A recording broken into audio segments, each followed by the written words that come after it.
राजनीति में कुछ भी हो सकता है, कुछ भी मुमकिन है, कोई भी अलायंस हो सकता है।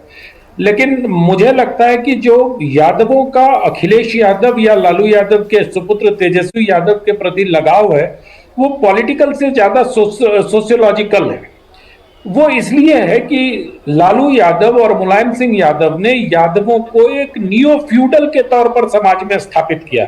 हमने बिहार में इस पर बहुत चर्चा की थी कि यादव क्यों नहीं भारतीय जनता पार्टी के साथ जा सकते हैं, और भारतीय जनता पार्टी यादवों को अपने पक्ष में करने के लिए, या वो जो सीमेंटेड थे तेजस्वी यादव के पक्ष में, उनको तोड़ने के लिए प्रयास भी किया और उनको सीटें भी मिली और वोट भी मिले यादवों को।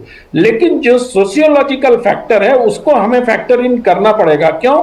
क्योंकि आज के डेट में चाहे वो बिहार हो चाहे उत्तर प्रदेश, जो जिन व्यवसायों पर, जिन कारोबारों पर, जिन समाज के धंधों पर तथाकथित उच्च जातियां, ब्राह्मण, भूमिहार, राजपूत, इन वैश्य, इन लोगों का एकाधिकार होता था, उस पर तेजस्वी यादव के कार्यकाल में, लालू यादव के कार्यकाल में, मुलायम के कार्यकाल में या अखिलेश जी के कार्यकाल में यादवों को एक बड़ी धमक मिली और यादवों ने बहुत कायदे से उन कारोबार पर अपना आधिपत्य जमा लिया। आज बिहार में जितने भी ट्रांसपोर्टर्स हैं सब यादव हैं, पहले सब भूमिहार हुआ करते थे।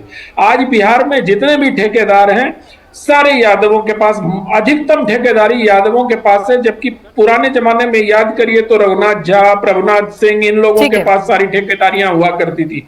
उसी तरह से उत्तर प्रदेश में जब अखिलेश यादव मुख्यमंत्री बने तो वो जो सोसाइटल चेंज यादवों में हुआ, वो यादवों को एक ग्लू की तरह इन दोनों पार्टियों से चिपका के रखता है और उनको लगता है कि ये उनकी अपनी पार्टी है। इस कारण से उनको सोसाइटी में नियो फ्यूडल या फ्यूडल बनने का एक मार्ग प्रशस्त करता है। तो इसका पॉलिटिकल कम सोशल रीजन ज्यादा है और इसको तोड़ने के लिए हिंदुत्व वाला जो रास्ता है वो हो सकता है। बहुत, जब तुषार जी ने बिल्कुल सही कहा कि जब भद्र लोग टूट सकता है तो कोई भी टूट सकता है, लेकिन यादवों की जो आस्था इन दोनों परिवारों स्लैश पार्टियों के तरफ है वो सामाजिक ज्यादा है, राजनीतिक कम है। और आज के डेट में मुझे लगता है कि जो ये नव सामंत हुए हैं, इसी कारण से जो अन्य पिछड़ी जातियां हैं उन्होंने भी, जो हर्षवर्धन जी ने एक शब्द उपयोग किया अछूत, मैं उसको अछूत नहीं मानता हूं। मैं उसको मानता हूं कि जिस भी समुदाय में, जैसे एक जमाने में बिहार में भूमिहारों के प्रति एक अजीब प्रकार का विकर्षण था कि सारे, मतलब 3% आबादी है और सारे धंधों पर उन्हीं का कब्जा है, उसी तरह से आज के डेट में यादवों को लेकर जो अन्य पिछड़ी जातियां हैं उनमें एक विकर्षण का भाव पैदा हो गया कि ये जो भी चीजें कमाई के अधिकतर होते हैं उन पर यादवों का ही कब्जा होते जा रहा है, क्योंकि वो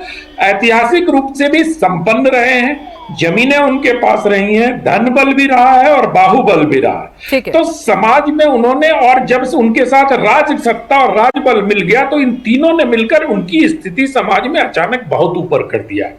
तो ये जो लगता है कि जब अगर तेजस्वी यादव का शासन हो जाएगा या अखिलेश यादव का शासन हो जाएगा तो हम पुनः उस स्थान पर प्राप्त हो जाएंगे, उस पावर में आ जाएंगे।